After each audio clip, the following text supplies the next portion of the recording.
da iawn i chi, a fel y gwelwch chi, i ni'n ail ddechrau yn ara bach addoli o fewn addoldy y Crwys. Mae'n orfodol i wisgo mwgwd, wisgo masg, felly dewch a mwgwd gyda chi i mewn lle o addoliad cyhoeddus, felly yn ôl canllawiau'r Llywodraeth, i ni yn gorfod wisgo'r pethau yma. Dwi'n siŵr bod rhai pobl yn ei teimlo nhw'n anghyfforddus, mae'n rhyfedd i gwisgo nhw yn gymdeithasol, yn sicr mae'n anodd i gwisgo nhw, neu'n rhyfedd i gwisgo nhw wrth addoli, ond dyna'r byd sydd ohoni ar hyn o bryd. Felly cofiwch ddod â'ch mwgwd a'i gwisgo hi cyn esbonio am ei mewn i'r addoldy. Pan ddewch chi, fe welwch chi marciau ar y llawr, dilynwch y rheini, sefwch ar eu pwys nhw, dewch yn eich grwpiau bach, yn eich pod o un lle sefyll i'r arhosfan nesaf o'r brif drws y Crwys. Pan ddewch chi mewn i'r addoldy, os ddewch chi aros eto wrth yr arwyddion, gwelwch eich dwylo gyda'r eli arbennig, gyda'r gel yma cyn mynd mewn. Aros yma, felly bod chi'n cael eich tywys at y blaenor nesaf wrth y drws mewnol, a mi fydd neu hi yn eich tywys chi at eich sedd.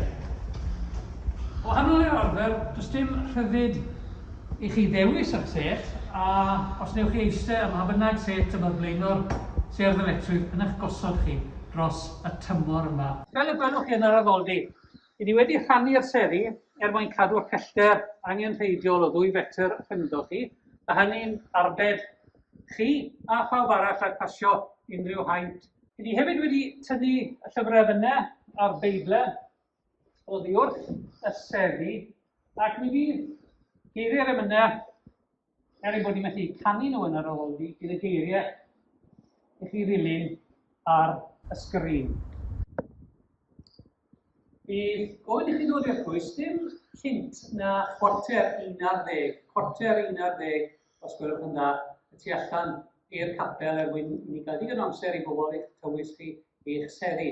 Pan ddewch chi i'r addoldy, fe sylwch chi bod gyda ni'r cyfarfod i'r recordio'r gwasanaeth, ac mi fyddwn ni yn darlledu gwasanaeth yn fyw.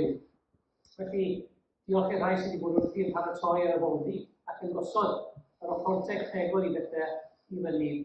Mi fydd y gwasanaeth ar y sgrin y tu ôl i ni ar gyfer y gynulleidfa sydd yn eistedd yn y Crwys, ond i chi sy'n adre, croeso cynnes iawn i chi ymuno ni ar gyfer gwasanaeth rhithiol. Ar ddiwedd y gwasanaeth, ni gyda ni drefn arbennig i chefnol chi allan o'r addoldy. Os ydych chi aros yn eich sedd, nes bod un o'r blaenoriaid yn eich tywys chi yn eich tro allan o'r addoldy. Ac yn yr un ffordd eto, os ydych chi gadw sylw ar yr arwyddion sydd ar y ffordd a chadw pellter rhyngddo chi. Wrth fynd i'r eithafion yma, eithafion o bosib yn meddwl rhai, mi fyddwn ni yn sicrhau ein bod ni'n cadw at ganllawiau y Llywodraeth, ein bod ni fel eglwys yn dangos concern a gofal am ein pobl ni, a mae gennym ni ddyletswydd o ofal tuag at pawb. Felly, ystyriwch, pan ddewch chi i'r Crwys, mae yna rheswm arbennig dros y canllawiau yma a dros y pethau i ni'n gorfod i gwneud. Mi fydd y gwasanaeth yn fyrrach na'r arfer, a'r brofi yda ni ar hyn o bryd. Ac cofiwch yn anad dim, dod yma i addoli yda ni.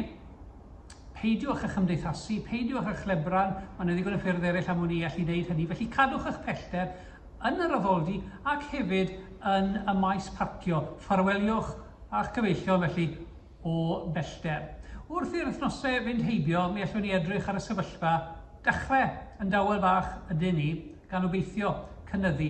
Wrth gwrs, fel ych chi'n sylweddoli, mae yna gap, mae yna uchafswm ar y rhifau gallwn ni cymryd yn yr addoldy ar hyn o bryd ar gyfer addoliad cyhoeddus.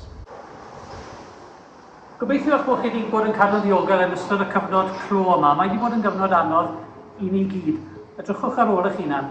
Hefyd, mae'n bwysig, os ydych chi eisiau cysylltu â rhywun yn y Crwys, teimlwch yn rhydd i cysylltu â fi fel y gweinidog, neu unrhyw un o'r blaenoriaid. Ac wrth i'r wythnosau nesaf yma a'r misoedd mynd heibio, gobeithio dewn ni nôl at rhyw fath o drefn y gallwn ni hednabod. Ond yn y cyfamser, ni wedi gorfod cymryd y camau yma. Gobeithio bod chi'n gallu'n teimlo yn gyffyrddus ac yn rhydd i ddod yn ôl i addoli. Ond cofiwch, y canllawiau, cofiwch, bydd gynnon ni gyfyniadau mwyn pawb.